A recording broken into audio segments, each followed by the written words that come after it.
जिंदगी का सफर सुहाना हो, इसके लिए सावधान रहना जरूरी है। रोजमर्रा के आपाधापी में कुछ देर बैठकर सोचना समझना भी जरूरी है कि आपके आसपास क्या हो रहा है और जो कुछ हो रहा है उससे हमारी जिंदगी, हमारा परिवार कैसे प्रभावित हो सकता है। इसलिए हॉर्न बजाकर बाखबर करने वाली खबर जरूरी होती है। और आज की ये खबर दिल्ली की खराब होती हवा से जुड़ी है, जिसका सीधा असर हमारी सेहत पर पड़ सकता है। सर्दी आने वाली है, लेकिन उससे पहले ही दिल्ली की एयर क्वालिटी खराब होने लगी है। हालांकि एहतियात बरतते हुए जरूरी कदम उठाए जा रहे हैं, लेकिन कंस्ट्रक्शन के दौरान उड़ने वाली धूल हो और पराली के मामले में लापरवाही जारी है। दिल्ली एक बार फिर गैस चेंबर में तब्दील ना हो, इसलिए सख्त कदम उठाने की जरूरत है और इसके लिए हॉर्न बजाना भी जरूरी है।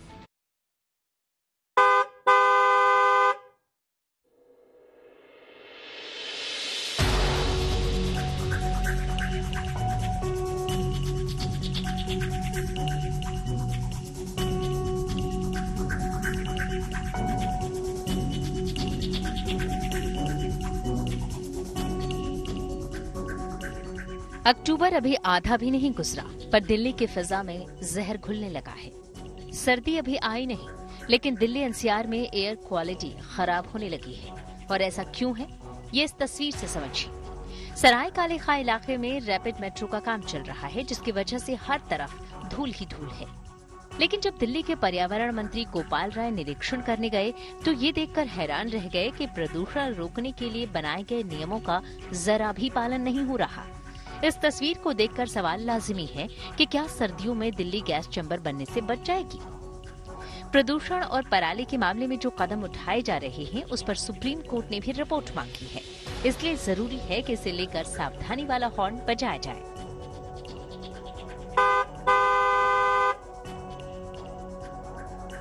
सबसे पहले आपको बताते हैं कि वायु प्रदूषण को लेकर सुप्रीम कोर्ट का रुख क्या है। कोर्ट ने दिल्ली और उसके आसपास के इलाकों में प्रदूषण नियंत्रित करने के लिए उठाए जा रहे कदमों पर वायु गुणवत्ता प्रबंधन आयोग से रिपोर्ट मांगी है। कोर्ट की नजर सर्दियों के दौरान प्रदूषण और पराली जलाने की समस्या पर है। इस मामले में अगली सुनवाई 31 अक्टूबर को होगी। लेकिन जमीन पर हालात कैसे हैं, इसे सराय काले खां इलाके की तस्वीर से समझिए। राजधानी दिल्ली की हवा एक बार फिर से जहरीली होने लगी है। आने वाले दिनों में दिल्ली गैस चैम्बर में तब्दील ना हो जाए, इसलिए सरकार ने कई निर्देश दिए गए हैं, जिसमें से एक निर्देश, खास निर्देश ये है, जितने भी कंस्ट्रक्शन साइट हैं दिल्ली में, निर्माणाधीन साइट है, वहां पे एंटी स्मोक गन का होना बहुत जरूरी है। यहाँ पे अभी हम मौजूद है सराय काले खां में, जहाँ पे रैपिड मेट्रो का काम चल रहा है। दिल्ली से मेरठ तक ये रैपिड मेट्रो चलाई जाएगी, लेकिन जो स्मोक गन है वो यहाँ पे मौजूद तो है, लेकिन चल नहीं रही है, जिसका निरीक्षण खुद आज दिल्ली के पर्यावरण मिनिस्टर गोपाल राय ने किया और पाया कि इस जगह में काफी ऐसी चीजें हैं, काफी ऐसे नियम हैं जिनका उल्लंघन किया जा रहा है। दिल्ली में कुछ दिन पहले से ही एयर क्वालिटी खराब होनी शुरू हो चुकी है। एयर क्वालिटी इंडेक्स यानी AQI का डेटा देखते हुए जरूरी कदम उठाए जा रहे हैं।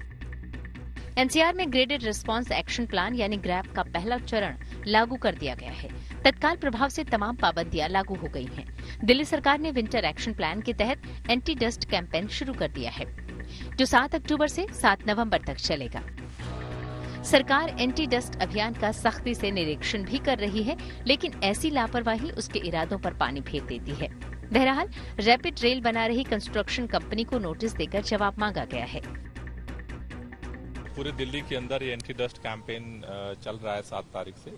उसी के तहत यहाँ ये सराय काले खां में हमने ये निरीक्षण किया है, जहाँ पर कई वायलेशन पाए गए हैं। तो इसको देखते हुए अभी हमने डीपीसीसी को निर्देश दिया है कि इनको जितने पॉइंट पे वायलेशन है, इन को जो है अभी नोटिस दिया जा रहा है। 24 आवर के अंदर, 24 घंटे में इसका जवाब ये सबमिट करेंगे। अगर प्रॉपर जवाब नहीं आता है तो फिर इनके खिलाफ पेनाल्टी कार्रवाई शुरू होगी। उम्मीद की जा रही है कि ग्रेडेड रिस्पांस एक्शन प्लान की वजह से दिल्ली की हवा में प्रदूषण को काफी हद तक नियंत्रित किया जा सकता है। इसके तहत कंस्ट्रक्शन के दौरान धूल कम करने के सभी उपायों का पालन करना होगा। सड़कों पर छिड़काव किया जाएगा। पटाखों पर पूरी तरह रोक रहेगी। होटल रेस्टोरेंट के तंदूर में कोयले या लकड़ी का इस्तेमाल नहीं होगा। खुले में कूड़ा जलाने वालों पर सख्त कार्रवाई होगी। लैंडफिल साइट पर आग की घटनाएं न हो, इसके इंतजाम किए जाएंगे। 13 हॉटस्पॉट के लिए अलग से योजना बनाई गई है। दिल्ली में इस अभियान को सख्ती से लागू करने के लिए 13 विभागों की 591 टीमें तैनात की गई हैं। साथ ही बड़ी तादाद में मैकेनिकल रोड स्वीपिंग मशीनें, वाटर स्प्रिंकलर और मोबाइल एंटी स्मॉग गन तैनात की गई है। ऐसे इंतजाम से हवा की क्वालिटी पर फर्क पड़ेगा, पर चिंता दिल्ली के आसपास जलने वाली पराली से भी है। ये तस्वीरें हरियाणा के पलवल की हैं, जहां 11 जगहों पर पराली जलाने की रिपोर्ट मिली है। सैटेलाइट से पता लगाकर प्रशासन ने सख्ती से कार्रवाई की और किसानों पर जुर्माना लगाया। इसी तरह करनाल में पराली जलाने के अभी तक 19 मामले सामने आ चुके हैं और यहाँ भी प्रशासन ने किसानों पर जुर्माना लगाया है। किसानों को तो विभाग कई वर्षों से सलाह देता आ रहा है कि पराली में आग लगाना या किसी भी फसल के अवशेष को खेत में जलाना हर तरह से नुकसानदायक है। वो वातावरण के लिए भी नुकसानदायक है, खेत के लिए भी नुकसानदायक है, हमारे जीव जंतु और ह्यूमन बीइंग की सेहत के लिए भी नुकसानदायक है। हर तरह से उसका नुकसान होता है, लेकिन फिर भी किसान कई बार नहीं मानते हैं। तो इसको जागरूक करने के लिए भी अभी इस वर्ष भी अभी इस सीजन में 100 गांव में जागरूकता कैंप चलाए जा रहे हैं और इसमें अभी तक हर्षक द्वारा 5 लोकेशन प्राप्त हुई थी, जिन पे किसानों को वही मौके पर जाकर किसानों को जुर्माना लगाया गया है। प्रशासन पराली को लेकर सख्त है। जुर्माने के साथ किसानों को जागरूक भी किया जा रहा है, पर प्रदूषण की चुनौती बड़ी है। इससे तभी निपटा जा सकता है अगर नियमों में लापरवाही न बरती जाए।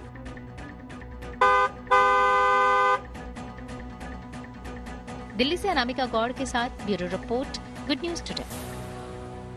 वायु प्रदूषण हमारी सेहत के लिए ठीक नहीं है। खास करके पराली जलाने से जो धुआं निकलता है वो हमारे लिए कई तरह की समस्याएं पैदा करता है। विस्तार से बता रहे हैं पीजीआई चंडीगढ़ के डॉक्टर रविंद्र खैवाल। जो है ये पराली जलाने को लेकर आम जनता और किसान क्या सोचते हैं उसके ऊपर है, यानी कि उनका रिस्क परसेप्शन, उनका एटीट्यूड हमने स्टडी किया है, नॉलेज अवेयरनेस। तो इसमें देखा गया कि जो 75% से ज्यादा लोग हैं वो ये देखते हैं कि जो पराली जलाने से आंखों में जलन या सांस संबंधी समस्याएं आती हैं। उसके बाद देखा गया कि जो लोग रिपोर्ट कर रहे हैं वो कर रहे हैं 32% के करीब की स्किन प्रॉब्लम आ सकती है। फिर इसके अलावा अगर हम देखें तो बहुत ही कम यानी कि 13% लोग ये महसूस कर रहे हैं कि इससे कार्डियोवैस्कुलर डिजीज या रिस्क है, यानी कि दिल संबंधी समस्याएं भी हो सकते हैं। अगर हम बात करें ग्लोबल बर्डन ऑफ डिजीज की तो air pollution is a major risk factor, यानी कि 77% जो रिस्क हैं वो कार्डियोवैस्कुलर डिजीज के हैं, वो स्ट्रोक के हैं, वो कैंसर के हैं।